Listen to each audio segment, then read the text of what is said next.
Welcome to the show. Cowherd is off today. Coming up, I'll tell you if T.O. is still in the spotlight from his fellow Hall of Famers and why Hollywood isn't going to be kind to LeBron James. But first, let's start in the NFL. In April of 2007, Commissioner Roger Goodell, with the backing of the NFL Players Association, implemented the league's new player personal conduct policy. The first act in cleaning up the league's image was Goodell's widely applauded decision to suspend Tennessee Titans cornerback Adam "Pac-Man" Jones for the entire 2007 season. Earlier this week, here's video of Pac-Man Jones dropping his Popeye's chicken to settle a dispute with a worker at Atlanta's International Airport.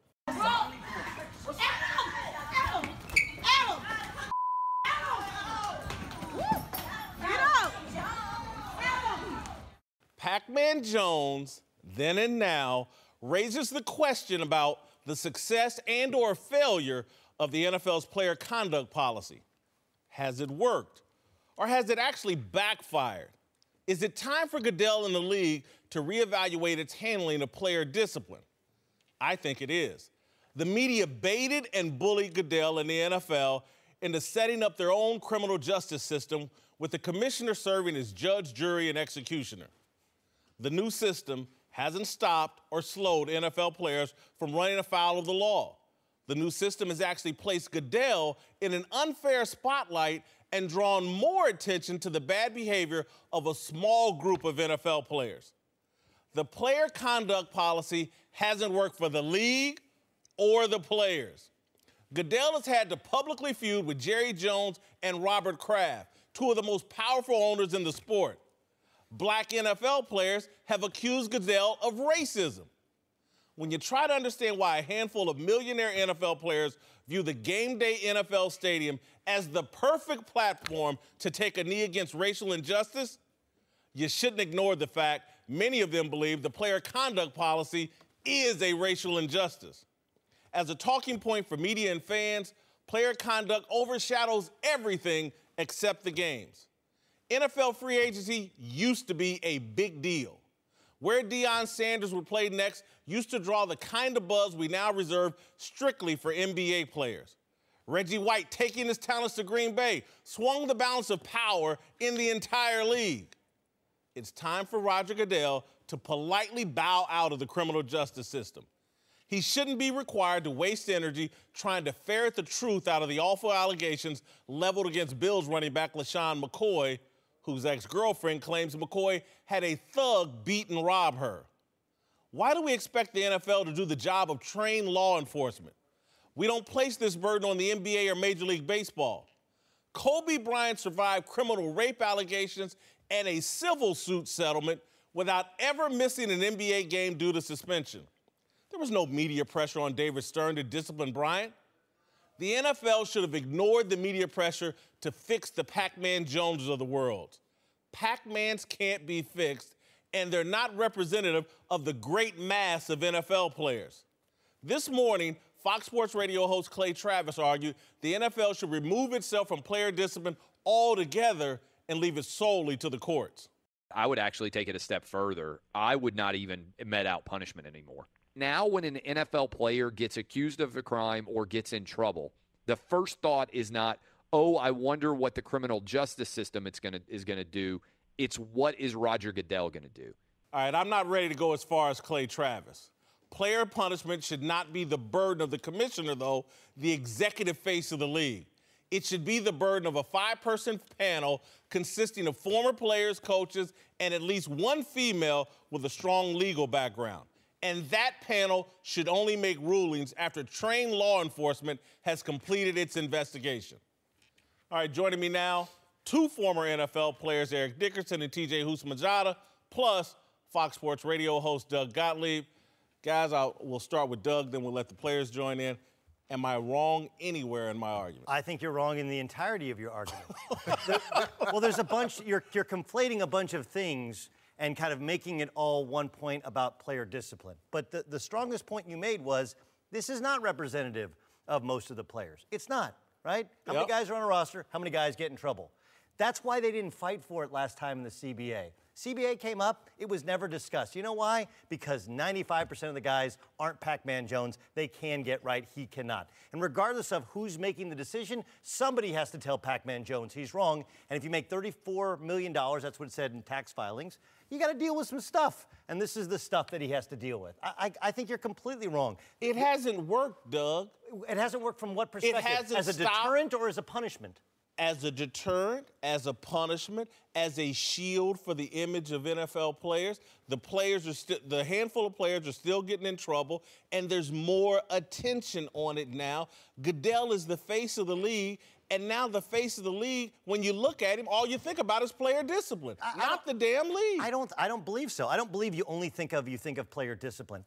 First of all, Clay's wrong when he said when somebody gets suspended, the first thing you think of is discipline. The first thing you think of is, how does it affect my fantasy team? That's how most people think. I swear to you, that's how they think. Look, there isn't an NBA player that's on video punching his fiancée like there was Ray Rice. There's just not. And if you want to say the Kobe Bryant thing, that's fine. The Ray Lewis thing happened. It was a different era. Now we're in the era where people care. And when they care, who's ever in charge, which means who's ever making the most money, that's Roger Goodell, he's got to be in charge. He is. When some stuff goes wrong, he's got to try and fix it, and that's what he's doing. I think that the big thing is non-consistency. You got to be consistent. Like with the Ray Rice deal. Now, you know that the commissioner saw that tape before it was released. And the Ravens had agreed to what the punishment was. And the punishment was going to be 4 games. Now, all of a sudden, when it comes out and the public sees it, which, don't get me wrong, it's wrong. Now, all of a sudden, he's never got a job again. Same thing with AP. The public put AP on the sidelines for a whole year. You know, I really believe Adrian Peterson. Adrian Peterson. I really believe that the commissioner should step aside. He shouldn't make these decisions. It should be by maybe Hall of Fame, some Hall of Fame panel, active players, and someone new, maybe an owner, someone else that has something to do with it. Because I just feel like it's too close for him. You know, he can never get it right. It's never going to be right. You're never going to like what he says. So I just feel like that you have to have a panel. Like with the Jerry Jones thing, a woman got involved. They had a lady to say, I don't find this woman credible. And all of a sudden, they still suspended Z. Drop the hammer. I don't find, you asked me to do this, but I don't find her credible. And all of a sudden, you drop the hammer. I just feel like it's a real problem now. See, in a lot of cases, in my opinion, it has to be some type of structure. If you do this, this is what's going to happen to you. It's all over the place. When Goodell became commissioner, I was actually on a committee with him, and we'd meet at the Combine every year because with the Bengals, we were actually the poster child that started it with Chris Henry, may he rest in peace, and Odell Thurman. And so I would meet with Roger Goodell as myself, Steve Smith, and a few other guys. We met with him every year to kind of go over this. The problem that it is now is the guys don't feel like that he's fair. Like, he's picking on me. So-and-so just got this amount of games and I'm getting this. They look at it as it's not fair. Like, where is the structure? Where is the guidelines for, if I do this, I know this is what's going to happen to me. But that's not the reality of how things work. I mean, take the Jameis Winston thing, okay? That's prime example. But it's a prime example of we still don't know what happened. It's a he said, she said sort of thing. And he's saying, like, he's admitting to at least having too much to drink and not admitting to not knowing exactly what he did. She says that he groped her in some way. And of course, all of us in the media and in the public, we take his past. Even if the accusations fell short of being proven to be true, we hold his past against us. And so whether it's Goodell or whether it's his guys, they're like, look, we got to sit him down. And they come to a deal with 3 games. It's never going to be consistent because every situation is different unto itself. But if you put yourself in that position like Jameis Winston did, his reputation precedes him. You do this in college, and then you come in the league and do it, that's your fault. Don't put yourself in that position again. So what's the problem with Roger Goodell in this particular case? I don't have a problem with what Roger Goodell did to Jameis Winston in this case. What I'm saying is, before this, somebody else gets in trouble. He's getting more than 3 games. Why does Jameis Winston get 3 games? There's no consistency. Because he admitted to at least. So if I admit that I'm wrong, does it lessen what I? Yes, that's the way it works in the courts. That's the way it works in reality. I understand. Yes, it does. If you admit to being guilty, it absolutely does. A lot of people take plea bargains and do a lot of unjust things happen. That's how innocent people end up in jail because it's easier to take a plea bargain and what you know is the sentence as opposed to going to court.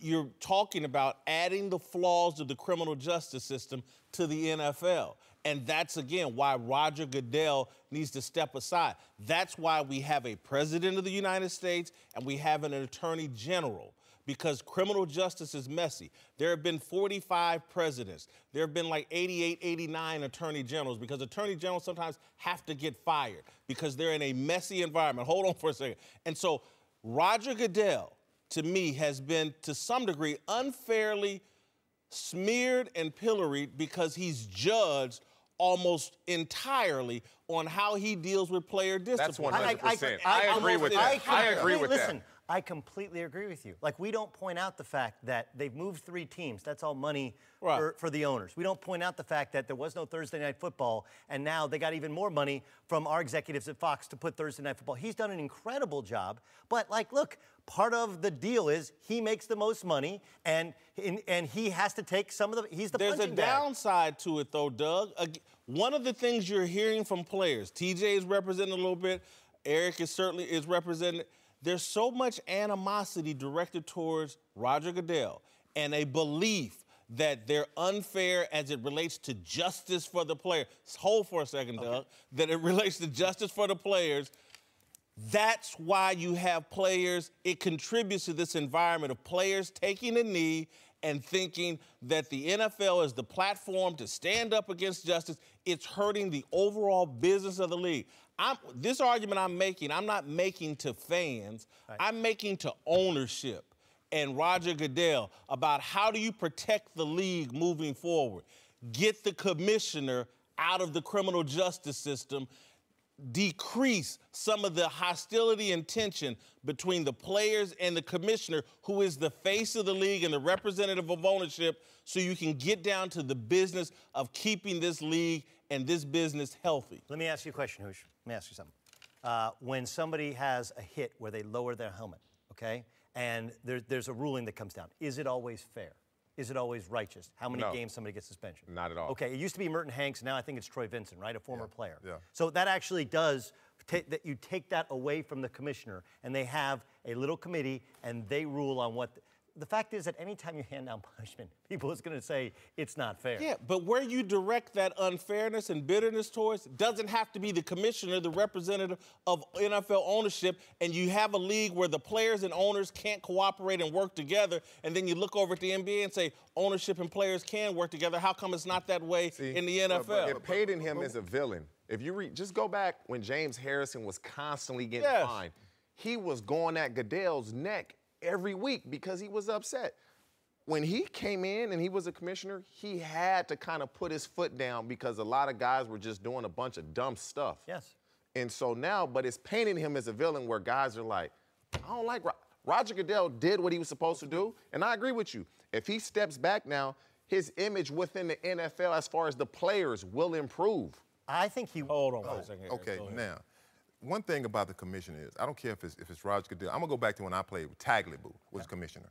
He was not popular, but we didn't have all this, the cameras and everything. He made the decisions, and it was pretty much final. I had some run-ins with the commissioner, and I'm like, this is unfair. It's always been us against them. It's like when they do this slogan in the NFL, we are family. That's BS. We're not family. Players are family. We are. But the NFL, we're not your family. Here's what I would say, Eric. The NFL you played in and the NFL we have today are two different things. I agree. Two different things. And so the mindset of the players, I agree, Eric. You were taking the same risk, more risk than the players are today because the hits were harder and, you know, there weren't all these rules about safety. And you were getting paid $150,000. It wasn't. These guys now have an opportunity to acquire generational wealth, a player of your ability.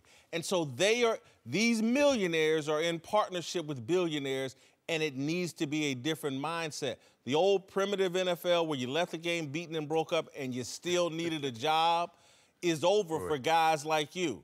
Hell, to some degree, it's over for guys like TJ. He made enough money where if he made the right decisions, he should be fine.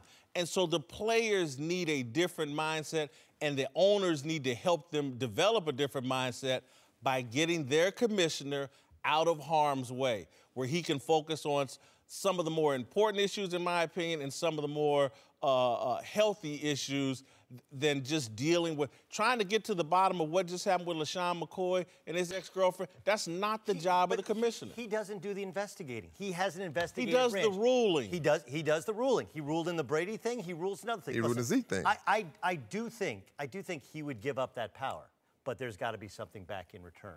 That's ultimately. But what does he need? If you're making $50 million, no, it'll be something in terms of the guaranteed contracts, or the overall money, or the revenue generated. It's not that serious.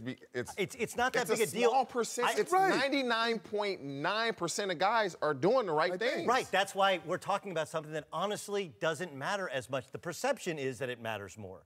But the reality is it doesn't, because guys don't come into harm's way with the commissioner. You cannot continue to have the LaShawn McCoys and all these discipline issues in the news every offseason, and the focus, and there's almost virtually no focus on free agency and other things. The only news about the NFL during the offseason a lot of times is bad news and who's feuding and who's in trouble with the police. And a lot of that is because Goodell is at front and center of that. And that can't go on forever without paying a price, particularly when your players are antagonizing your fan base. Just a handful of them, another small percentage, are antagonizing your customer base with the kneeling and protesting and want to call America out on game day on NFL Sundays. Eventually, those two things are going to damage the 95% of the players that just want to make their money, take care of their family, support whatever cause they are, get out of the game as healthy as possible. We're letting a handful of bad apples, in my opinion, drive the narrative of the entire league. And the smart thing to do would be for the commissioner to walk back, hand that responsibility over to some other people, and he can get about doing the important job of the commissioner. Hey guys, Jason McIntyre here. Before the show moves along, I wanted to tell you that support for the Speak for Yourself podcast comes from our friends at Rocket Mortgage by Quicken Loans. They understand that home plays a big role in your life and family. That's why they created Rocket Mortgage. Rocket Mortgage gives you the confidence you need when it comes to buying a home or refinancing your existing home loan. It's simple, allowing you to fully understand all the details and be confident you're getting the right mortgage for you. Whether you're looking to buy your first home or your 10th, with Rocket Mortgage you get a transparent online process that gives you the confidence to make an informed decision. It's convenient. Our trusted partners allow you to share your financial information with Rocket Mortgage at the touch of a button.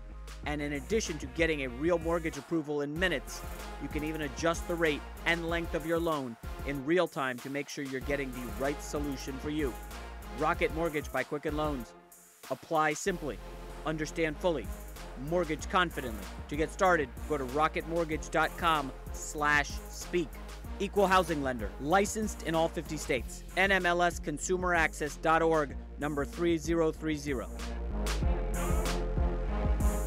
All right, welcome back. Eric Dickerson, Doug Gottlieb, and TJ Houshmandzadeh are back. Let's move to Terrell Owens, who appears to be relishing the flood of attention he's received since he decided to blow off the Hall of Fame. A day after the Hall said they wouldn't even mention T.O. at the induction ceremony, he tweeted out pics of some custom Hall of Fame shoes he plans to send to his fellow classmates. But the move isn't the nice gesture it appears, with Yahoo Sports saying T.O.'s actions have overshadowed the rest of this year's class, saying, quote, "The ongoing ceremony drama hasn't been ideal for the 7 other inductees, as writers and analysts have already spilled more words about Owens' situation than they otherwise would, taking some of the focus away from the other inductees' worthy careers during the build-up to the event. How many times have you read about Robert Brazile this month, or Bobby Beathard, or even Ray Lewis?" I agree with Yahoo Sports here. T.O. is right on brand. He's overshadowing his teammates. He's making a bit of a mockery of the Hall of Fame ceremony. I don't think these slippers he's planning to send out to his classmates is nearly as good as him showing up and going through the induction ceremony without controversy. That would be better for those guys. T.O.'s got the spotlight on himself. Eric, you're the only guy here that's been in the NFL Hall of Fame, been inducted. What's your take? Well, I feel like this. First of all, people don't really know T.O. I'll say this to you, Jason. If you really knew T.O., you knew him. T.O. is a good guy. He's sensitive, don't get me wrong. He's a sensitive guy, but a good-hearted guy. When I first met T.O., talking to him is almost like a mirror of myself in a sense, because I understand what it's like to be vilified. You know, they vilified me. I was the bad guy. I mean, I was the guy that, you know, nobody could talk to. My teammates didn't like me, but it wasn't even like that. And so for him, I understand he feels like he knows that he should have been in first ballot. And I asked him this question. I said, T.O., I said, now, answer me and don't lie to me. If you'd have went in first ballot, would you win? He said, yeah. I said, man, you can't let them win. I said, to me, that's letting them win. It really is, because now it gives you a platform to say, see, this is why they shouldn't let him in. This is but it's not. It's not right. It's because why? Because some stuff, because things he did on the field. Hold up. No, he wasn't a bad team. Yes, he was. No, he was not. We have enough data. But you know what? If he was such a bad teammate, why do so many guys like him? I mean, that's the thing. See, guys, you don't know everyone in the locker room. Hold on. Because they said the same thing about me. Sure. This is the exact same thing. Were you always a good teammate? I was always a good teammate. Always.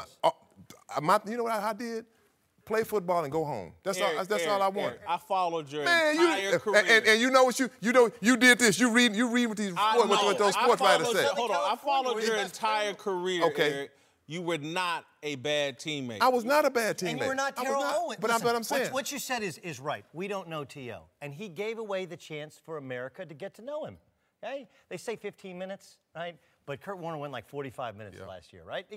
We're not going to cut you on time. We're not going to roll the music. Tell us who you really are. Tell us about your struggle. You can even tell us why you belonged in the first time. But you know what you don't do? You don't no-show when they throw a party in your honor. And then hold your own party at the exact same time in a different location. And then you try and act like you're somehow the victim. Terrell Owens he's Dwight Howard, right? He's Dwight Howard. He's one of these guys where you look at the numbers, there's no argument that doesn't say Dwight Howard belongs in the Hall of Fame. There's no argument that says Terrell Owens doesn't belong, with the exception of the fact that everywhere he left, people were like, did you love him? Like, But the argument is should he have been in the Hall of Fame? Let's just no, go. it's not. He's in the Hall of Fame. It's a red herring. I got that. But he should he have been in the first ballot? Yes or no? No. Wait. Why? I mean, he played. It don't make sense. Hold on. Let me tell you this here. So when I went to the Hall. Yes. A sports writer came to me after I got voted in. He said, okay, I have something to tell you. He said, man, congratulations, first of all. He said, but it was one guy that wouldn't vote for you. He said, you're going to be unanimous. One guy wouldn't vote for you. He said, you know why? I said, I don't know. Because you held out. He said, I wouldn't vote for a guy that held out. I'll never vote for a guy that held out. He said, I asked him, what does that have to do with football? Nothing, but I just can't vote for him. See, that's what I'm saying. You can't make it personal. That's personal. See, that's not football. This narrative of he's a bad teammate, he's a good teammate. For the most part, T.O. pisses for the most part. He pisses the coaches off. Right. So That's they're not on the team. They're not the players. You said a bad teammate. Coaches are on the team. They're not on the team. He's pissing the coaches off. Please. He's pissing when he does what he does. Yes. He pisses the coaches off. I know. So then the coach goes in a meeting and says, "Oh, we got this guy that's not about the team," and blah blah blah blah blah. That's a narrative that's being pushed. I would say 90%. That's accurate. You just said. I mean, it's not narrative. 90% of the players that he played with enjoyed playing with him. Exactly. Do I agree with everything that he did? No. But we want to talk about T.O. Let's talk about the people that's running the Hall of Fame.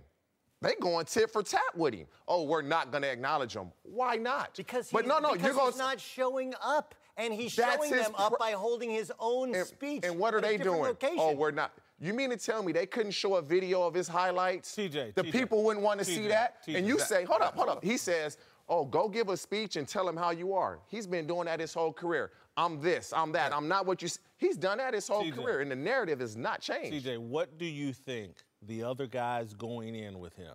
Ray Lewis, Randy Moss, Brian Dawkins, guys he played against with, whatever. He's taking the spotlight away from their day. It's not just the voters or the people running the Hall of Fame. He's being unfair, in my view, to his co-inductees. He's being unfair to others. For himself, he's looking at it as, you guys didn't vote me in first ballot, which is not the Hall of Fame's fault. Exactly. It's the voters. Okay. So I'm not going to show up. That's him.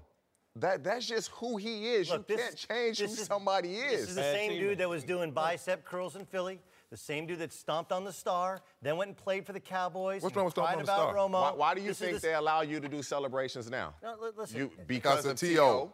Why do you think? What's wrong with him stomping on? What's wrong with him stomping on the star? Why? Where do you think Chad got the celebrating from?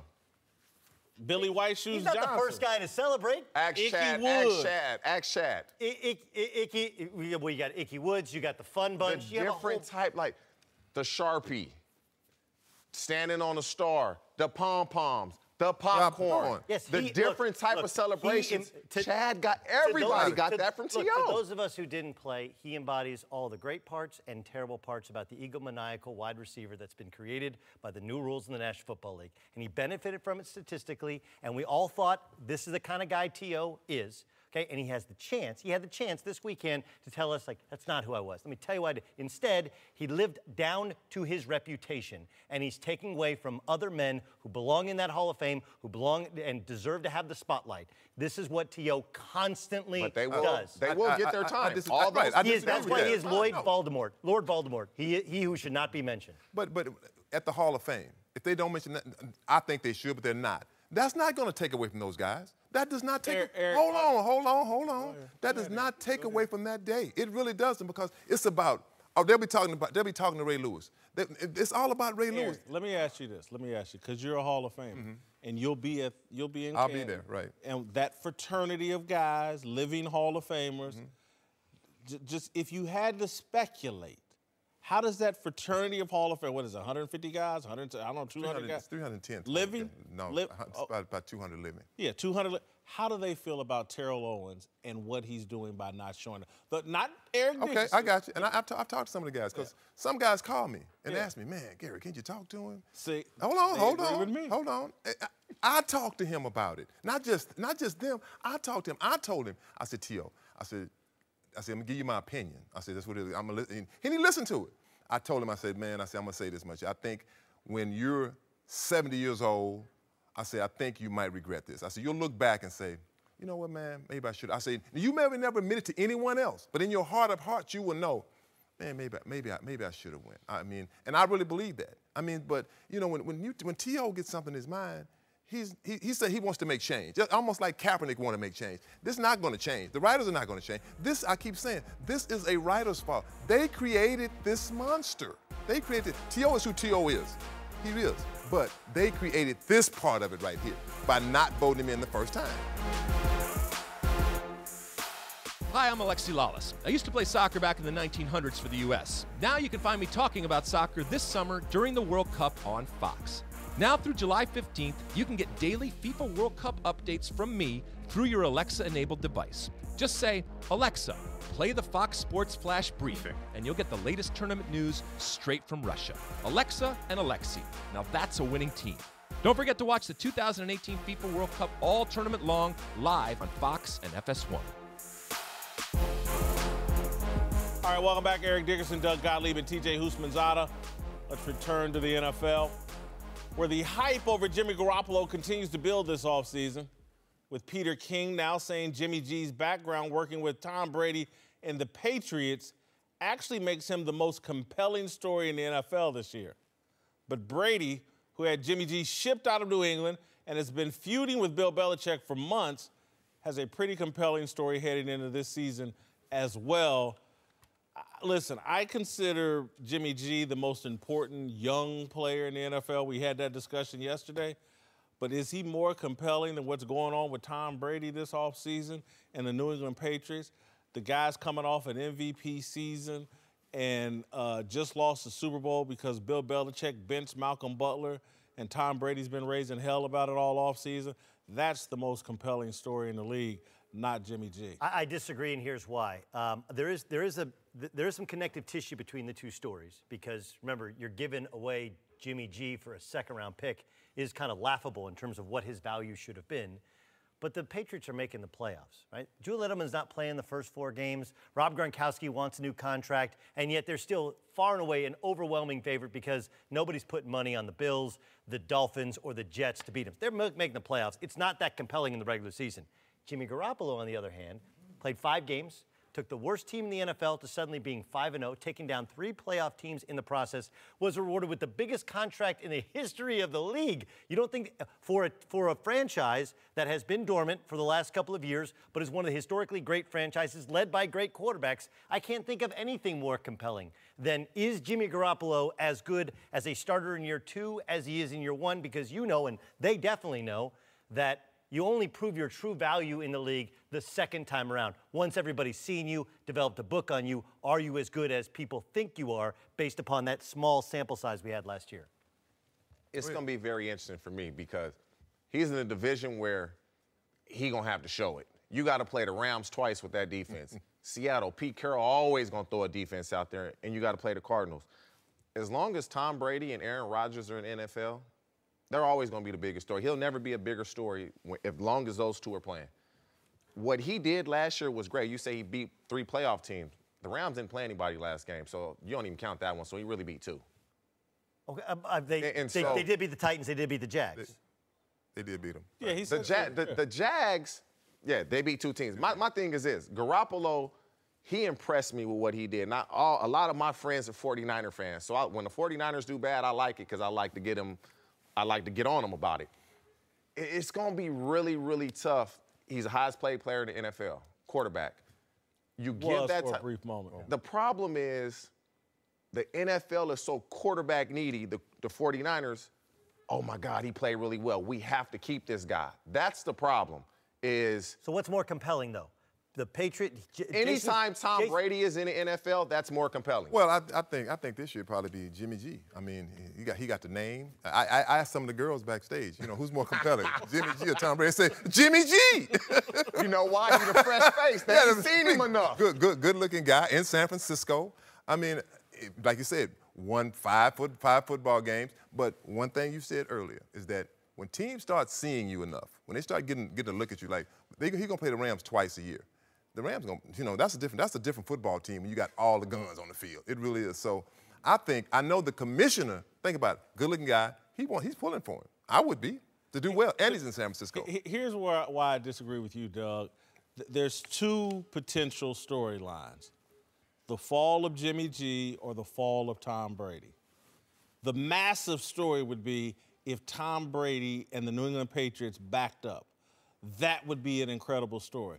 If Jimmy G doesn't live up to the hype, people like T.J. Houshmandzadeh, others will say, we knew he was a little bit overhyped. It just won't be that big of a deal. There was only a 5-game sample. People overreacted. Whitlock and others made too much of him. But if Tom Brady backs up this year and the New England Patriots go 9-7 and sneak into the playoffs, that's a massive story about what went on between Bill Belichick and Tom Brady. That's potentially the most compelling story. Listen, if they go 9-7, that's absolutely potentially more compelling story. If he gets hurt and, and suddenly he doesn't have Garoppolo to be his backup, that's a compelling story. But the likely scenario here is, at 41, the likely scenario is he keeps playing like that? I don't think so. They have never, there's going to be a fall off, but just tell me who in this division you can count on. If Tom Brady, he was just the MVP. If he falls off, they let the left tackle go. The Julian Edelman's out. We don't know what's going on with Gronkowski. Butler's gone, and somebody else on defense. That team has had a lot of movement. Matt Patricia left, Deion Lewis, Amendola, all that's gone. That team, again, will they make the playoffs because the division's so weak? Probably. They have never won less than 10 games. If they win 9 games, or maybe even 10, just the play is back, that's a massive story about, did the Belichick-Brady feud cost this team? Did the decision with Malcolm Butler undermine this dynasty? Again, if Jimmy G falls off a cliff and isn't as good, people go, yep, he was overhyped. Nice little story. We'll get back to following Aaron Rodgers and Russell Wilson and Cam Newton and whoever else. I guess maybe it's because of my expectations. That's really what it comes down to. My expectations are, yeah, the Patriots stuff, suddenly their dirty laundry got aired in the offseason. But in reality, they've never won less than 10 games since he's been the starting quarterback, even the year he wasn't the starting quarterback. So what do you expect the 49ers to do? That I don't know. That's why it's compelling. How many games would you give them? I think they're winning 9 or 10. All right, to another compelling quarterback, Lamar Jackson. There have been a lot of questions about how Lamar would adjust to the NFL game and about his unusual behavior in the lead up to the draft. But one former All-Pro, Steve Smith Sr., thinks Lamar could actually follow in the footsteps of one of last year's most exciting rookies. He is willing to hone in his craft and improve on whatever deficiencies he has, kind of like Deshaun Watson did when he was in Clemson. Every year they say he need to be more pocket present. That's what he did. He need to be more accurate. That's what he's become. So you've seen what a guy, that's who he reminds me of, a Deshaun Watson who can change your organization once the helm is there. I think it's a mistake to bring up Deshaun Watson in the same sentence with Lamar Jackson. The expectation's way too high.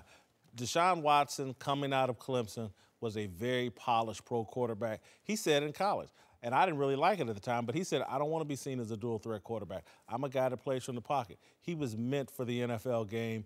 Lamar Jackson's got some work to do. He was taken at the very end of the first round of the draft.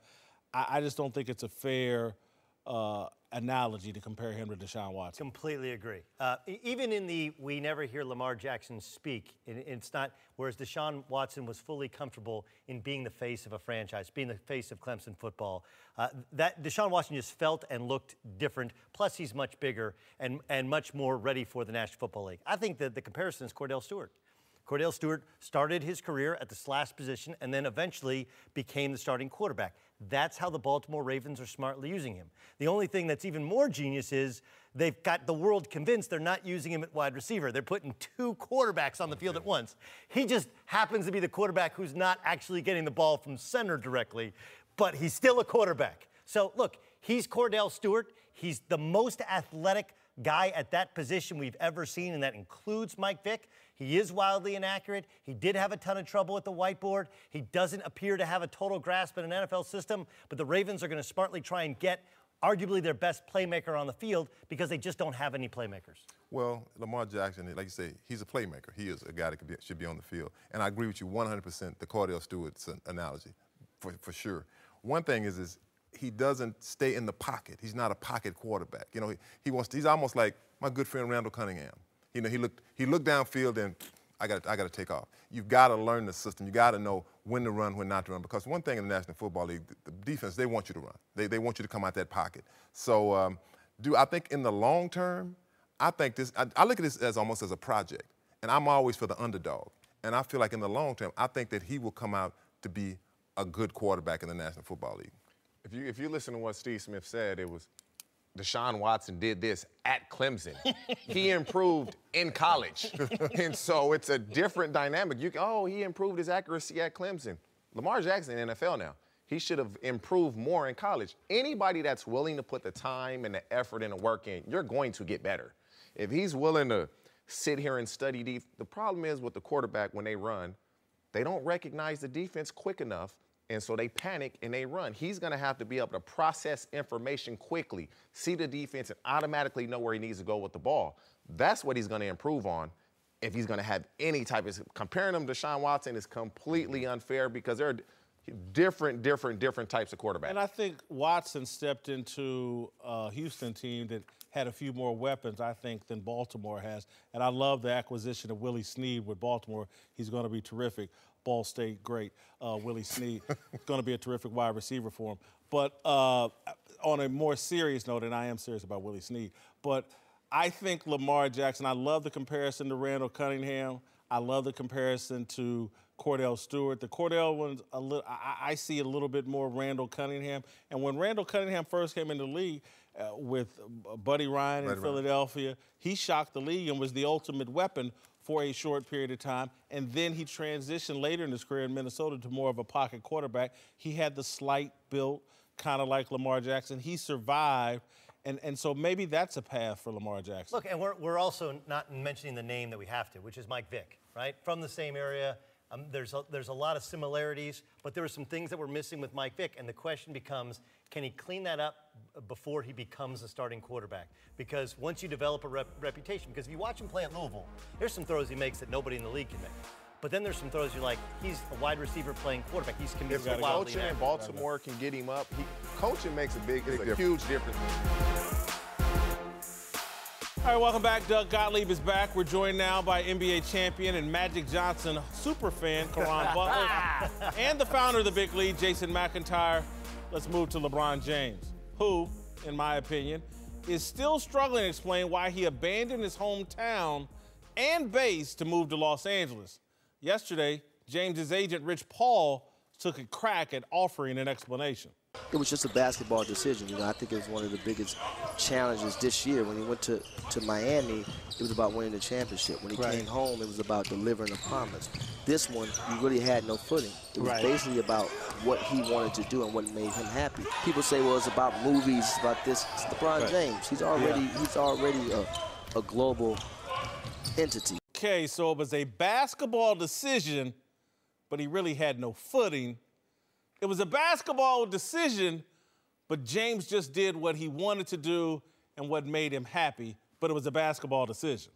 Look, when Pac moved to L.A., it was about getting in the studio with Dr. Dre and representing for Suge and Death Row.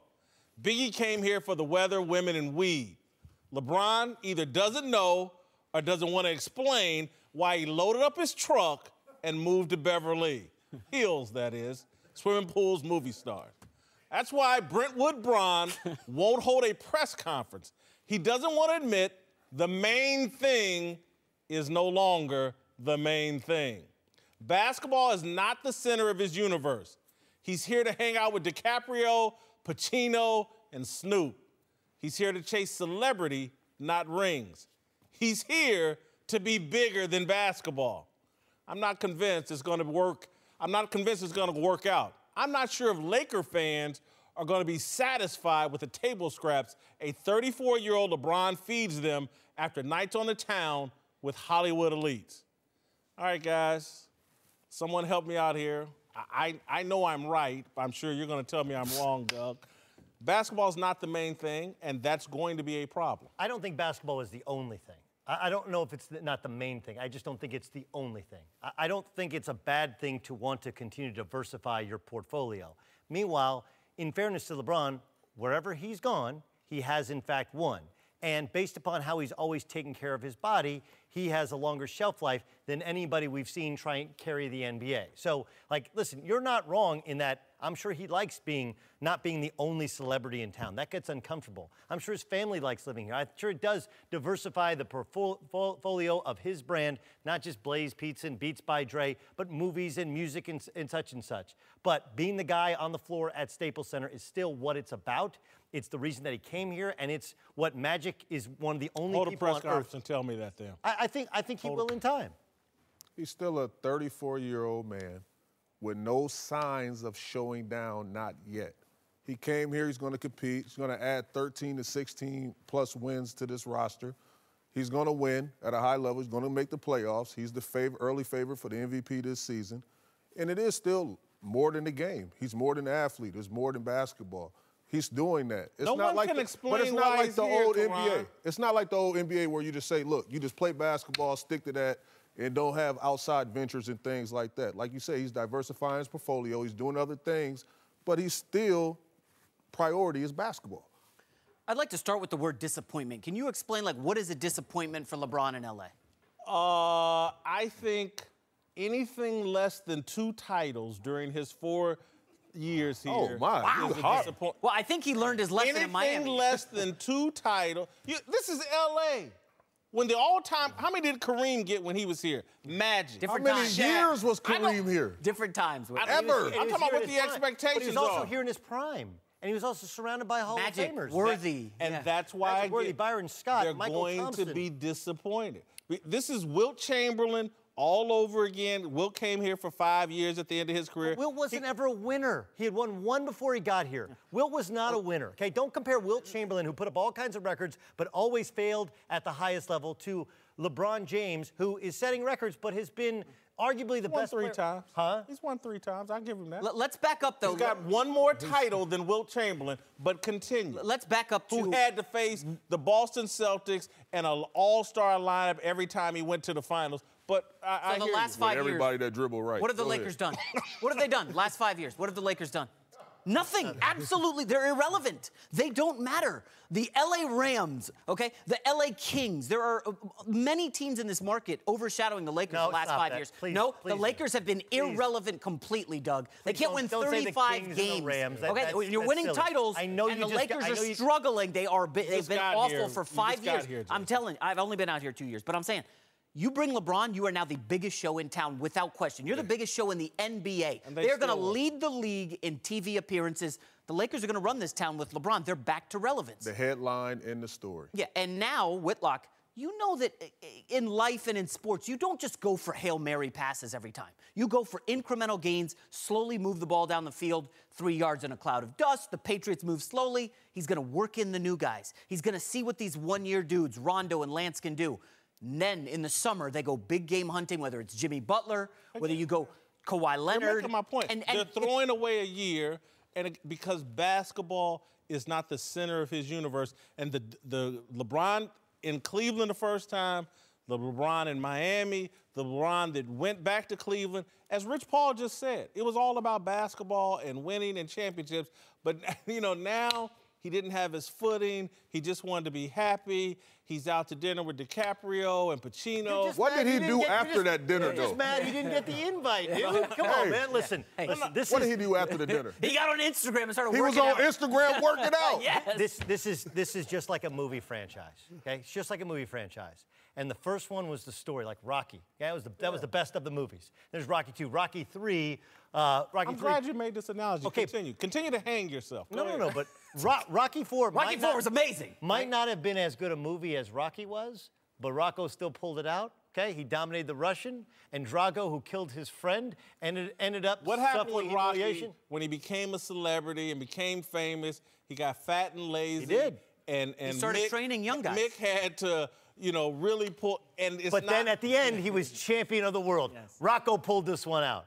I'm sorry, was that a spoiler? Did I ruin that for people? He's 34 You ain't seen years it by old. now. You're just. Yeah, he's 34 years old come December. He'll be starting his 16th season. He knows, y'all not willing to admit it. He's not even willing to admit it. His best days are behind him. I agree with you. His best days are behind him. Yes. And he's thinking about other things beyond basketball. And I'm saying the expectation of Laker fans is going to be championship contention and consistently.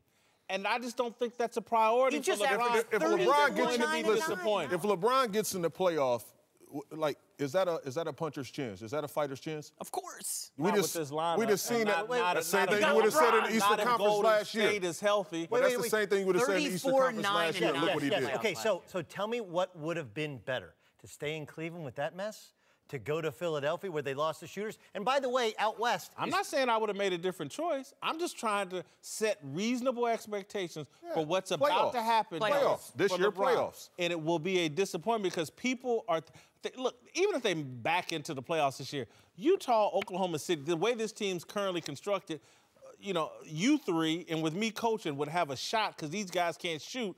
Doug Gottlieb can damn near shoot as well as half these guys they've You know what he did with the last roster like that? He took them to the Took them to the finals. finals, yeah.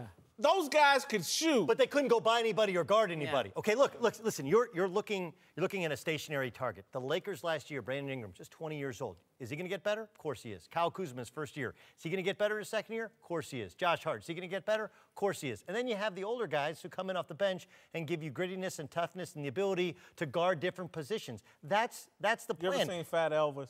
Huh? Did you ever see Fat Elvis? I did see Fat Elvis. That's what we're about to see. Okay, but he's not Fat Elvis. That's what we're about to see. 34, 9, and 9. that is It's going to look crazy. different. Year 4 of the contract, maybe. Year 4. It's going to look different. It'll be in shape. The abs will be packed, but it's going to be Fat Elvis. I've seen people. LA is where you come. When you made all that money, you come here to retire and shut it down and to kick it and have a good time. This is not Florida. That's He's Florida. different. You come here to make the seamless transition. All right, welcome back. Doug Gottlieb, Caron Butler, and Jason McIntyre are back. Let's move to Denver, where reportedly Isaiah Thomas has agreed to a one-year, $2 million deal with the Nuggets. Damn. Just 2 seasons ago, IT was an MVP candidate who played through injury and the death of his sister during Boston's run to the Eastern Conference Finals. Thomas appeared to be in line for a max contract, but was unceremoniously shipped to Cleveland, and after clashing with LeBron, was shipped to L.A. and is now on his fourth team in 2 years. This is why athletes should never trust ownership or management, because the Boston Celtics used, abused, and then kicked IT to the curb and have basically ruined his career.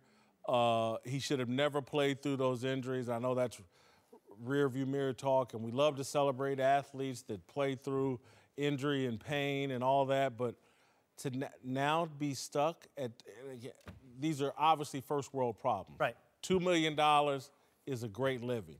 But when your mouth and expectations were set on 30 some odd million a year, and now you're at 2, my God, I feel sorry for Isaiah Thomas, and he should be very bitter with the Boston Celtics. Yeah, you look at the situation, and I'm extremely close to IT, and I told him, like, that injury wasn't cared for properly by the organization.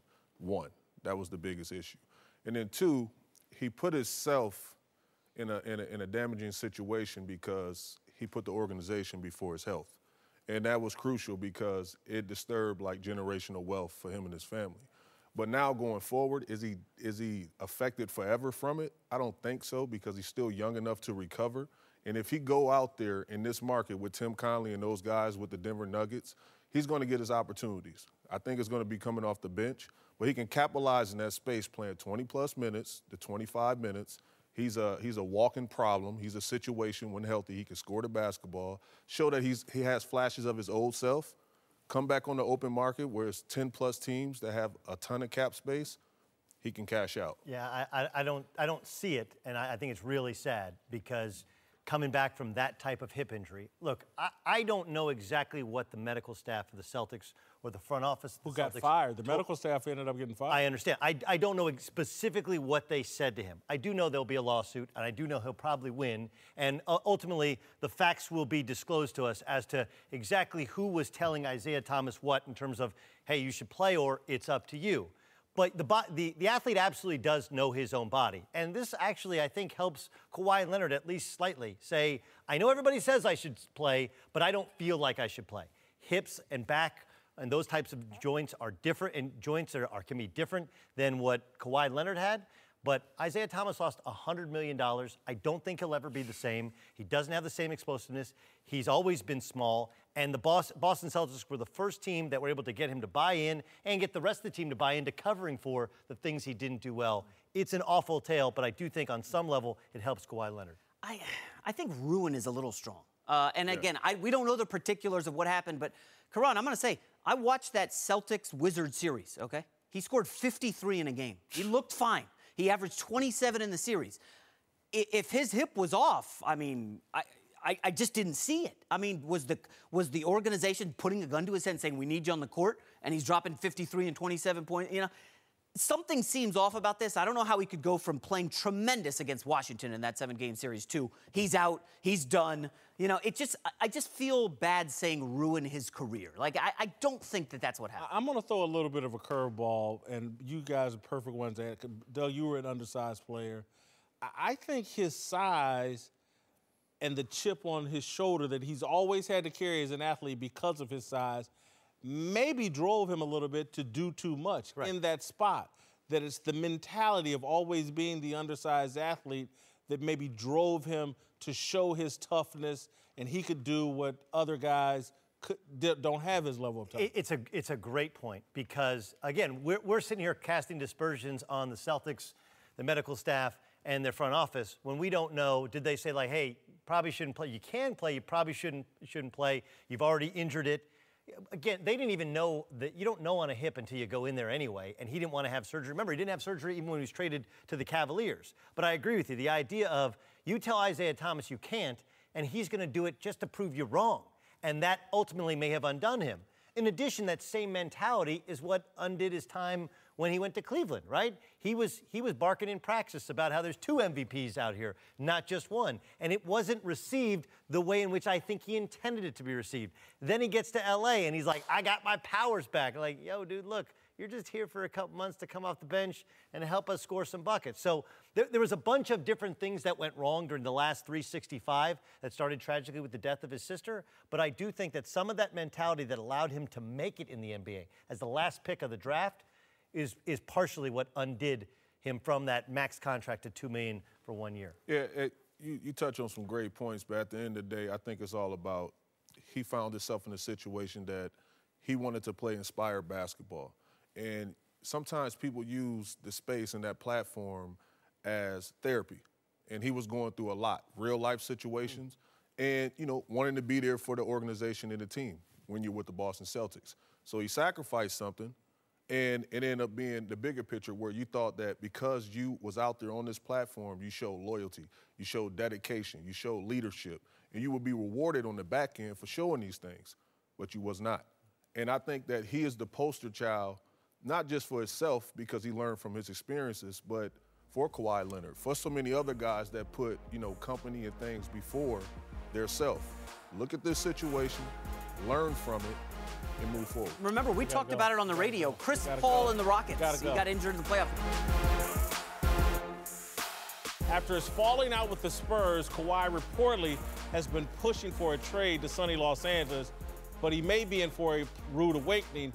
One oddsmaker now says the Toronto Raptors are the favorites to land Kawhi. I don't think this is the right fit if I'm the Toronto Raptors because I don't think there's any chance he'll stay there. I think that this is an L.A. kid that's played in Texas. I think it's just to come down to the weather. I just don't think he's going to go for it. And so thinking that you have a chance of doing what Oklahoma City did with Paul George with Kawhi Leonard, no dice here. They say winning cures all, but if that's the case, that's the winningest franchise in pretty much all of sports with the San Antonio Spurs. And I know that the relationship was damaging and it's fractured, so you probably want to be in a different situation with a fresh start. However, if you go to the Toronto Raptors, he's going to be an asset to that team. Any team you go to, Kawhi Leonard is a walking problem on both ends of the floor, offensively, defensively. But if the guy have a preferred destination on being around palm trees here in California, Santa Monica Pier, all these things, having me talk about him on television, on radio, all these things, let the brother go where he want to go. Like, stop holding him hostage. This is where he want to be. Make it happen. Well, you got to create some leverage. I mean, that's the first thing for Toronto. For San Antonio, they got to create a market. All right, who's out there? And hey, Toronto, do you want to get out of that DeMar DeRozan contract that you don't like? Remember, DeMar DeRozan got benched in the playoffs in spite of just being in the first year of a brand new contract. So I think part of this is Toronto does want to get out of that deal. They have told everybody in the NBA nobody is off limits on our roster, and they could make the money work. And there is the thought, look, if a guy wants to stay in Oklahoma City, why wouldn't he want to stay in Toronto? Ask any NBA guy before they've ever been to Toronto, and then after they've been to Toronto, like, man, I could live there. I could hang there. That could be my spot. On the other hand, not in January. on the other or February. He got a point, you know. Nice. Toronto's nice, and by the way, in January you're in a gym anyway. Okay, so you can always live in LA, but you got to get out of your car. But you get out of your car underneath the arena. You never step outside. And look, I still believe that some of this is San Antonio looking for destinations, much like LeBron and his team were looking for different destinations just to create leverage with the Lakers situation. They want to create leverage with the Lakers, and if the Lakers aren't willing to pony up, they'll send him to Toronto, and Toronto will hope that they can turn him, much like they turned Paul George. Let's be real here, guys. If Kawhi goes to the Raptors, he's the best player in the East. He's better than Giannis. Okay, he's better than anybody on Boston. That would be a great fit in Toronto. There's no question. I do wonder, though, remember when he was behind Tim Duncan in San Antonio, Tim Duncan got the shine. Kawhi was kind of the second guy, maybe third if you want to say. In Toronto, Drake is the big attraction for the Raptors. He's the number one guy above everybody. Kawhi Leonard slides in, he can live quietly. He's a shy dude. In LA, I still think LA is the best spot for him. Behind LeBron in terms of he doesn't have to be in front of the cameras after every game. He ain't going out to dinner with Leo DiCaprio and Al Pacino or any of these stars in Hollywood. That's not Kawhi's scene. Look, would I prefer to be in L.A. as opposed to I'm from Southern California, so yes. But would I prefer to play for the Clippers or the Raptors? I would prefer to play for the Raptors. Okay, the Raptors have shown the ability to put together winning team after winning team. They are the only thing in that town for basketball. They have created a culture. The reason that there's so many good basketball players coming from Canada is because of the Raptors. They've created an outlet for so many players, whereas the Clippers, neither team owns that arena, but you walk into Staples and you barely even know the Clippers play there. All All right, welcome back. Doug Gottlieb, Eric Dickerson, and TJ Houshmandzadeh are back. Let's move to Arizona, where the Cardinals are betting their future on Josh Rosen, who they took with the 10th overall pick back in April. Rosen was cocky at the draft, saying the 9 guys drafted ahead of him were all mistakes. But now it sounds like the pressure may be getting to him. I think the pressure that I sometimes feel is the careers and lives that are on my back. It's a pretty big move. In a draft room with your owner sitting right there to try and convince them that you want to give up some picks to move up to get someone. So if I don't work out, a lot of people won't have their jobs here, and they have to relocate their families and find new schools for their kids, and a lot of things change. So that's the kind of the professional burden of being drafted high and having that kind of pressure. Yeah, I think this is an example of the kind of things that kind of spook people about Josh Rosen. He's thinking about too much. And literally, just think about doing your job. Don't worry about the coaches and families and all that other stuff. Again, what football coaches like is a guy that's smart, but not too smart. And that's what he is. They want robots. Because, yeah, they do. And again, Josh Rosen, if he really thinks about it, maybe he should, Josh, take a think. You got Jim Moore and a bunch of coaches at UCLA fired already. Don't do it to Arizona, too. Man, I mean, I like him. I like him as a player. I like him as a guy. I mean, he's down there in Arizona. My cousin, Ricky Seals-Jones, a tight end there. And I asked him about it. He said he can throw the football. He's not what people think he is. And in this statement he made, it shows he cares. I mean, being a number 1 pick, I mean, not number in the first round, second player taken behind John Elway myself, I know what he's talking about. You feel that burden. You might not walk him. I didn't say it. But I did feel like, man, I got to play well, golly. I mean, guys counting on me. I mean, and he feels the same way because they moved up to get him. So for sure, I mean, people could lose their jobs, but I like that he cares about it. Look, I think it does show an amount of empathy, and I think that's a good thing because I don't think that he showed that in previous statements. I thought other things reeked of arrogance, including after he was drafted, saying the guys drafted ahead of him were all mistakes. All of them were mistakes. That's not really, again, that's casting a shadow on other people's shine. Look, if you just look at the statement, there's nothing wrong, there's nothing false, and it actually is probably the best statement he's made. I just don't understand why make it, right? Just say, hey, I'm behind 2 other really good starting quarterbacks right now. 2 guys, one in Mike Glennon, who lost his job in Tampa, lost it in Chicago, but I'm watching him like, dude, that guy can play. And then I'm behind Sam Bradford, who's been around. I'm learning so much. I just can't wait to get it back out and keep learning. But he kind of, even though the statement sounds great, it almost sounds like he's trying to be empathetic when the reality is he doesn't really care. As you said, it didn't seem to bat an eye when Jim Mora lost his job because he kept getting hurt, and when he did play, they weren't good enough. To me, it's what you said. He's overthinking it. Me personally, I thought Josh was the best quarterback in the draft. I'm biased. I worked with him leading up to the draft, and I got to know him. Very smart kid. And everybody thought, this is how the NFL works. Everybody thought Josh Rosen was the first-round pick. So if he's a bust, nobody's losing their job because everybody thought he was a good player. Now, if you go draft a kid in the first round that everybody thinks is a 3rd or 4th-round pick, now jobs are on the line if he doesn't pan out. It's like Josh Allen. Jobs are on the line because a lot of people were unsure. Everybody or Baker Mayfield. Sure. At the very top of the draft. Right. And small guy. It's what you want this. You want them to say, oh, man, I care about that executives, that their families, the kids have to go to other schools and they got to find. You want this pressure on him because he's playing for others, not just himself. That's how I see it. Whether he thinks it's pressure regardless. Whether he comes out and says it, there's going to be pressure. And he's behind one good quarterback, Sam Bradford. Mike Glennon, if you couldn't play in Chicago, you can't play. Sam Bradford stay healthy. Why do people not love Josh Rosen? Like, you talk to St. John Bosco people, and they're like, eh. You talk to people at UCLA, eh. And, it's the overwhelming sense of, man, he just comes across as so arrogant, such a know-it-all. It's not like, as what some people perceive as arrogance, I perceive it as confidence. Why shouldn't I believe in myself? And he believes in himself. Why shouldn't he?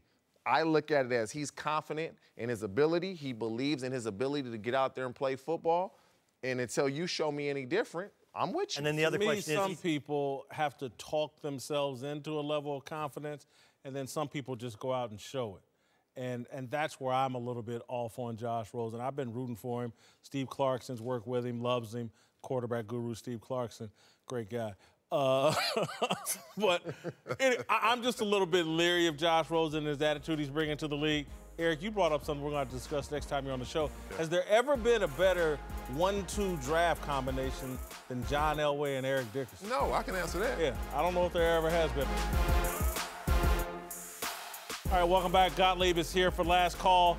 Let's move to youth basketball, where the video of an ugly brawl between players and referees at a tournament in Georgia went viral this week. No criminal charges have been filed, and the coach of the team in question says the referee actually started the fight. Doug, I know you're heavily involved with AAU sports and college sports. Your dad was a high school coach.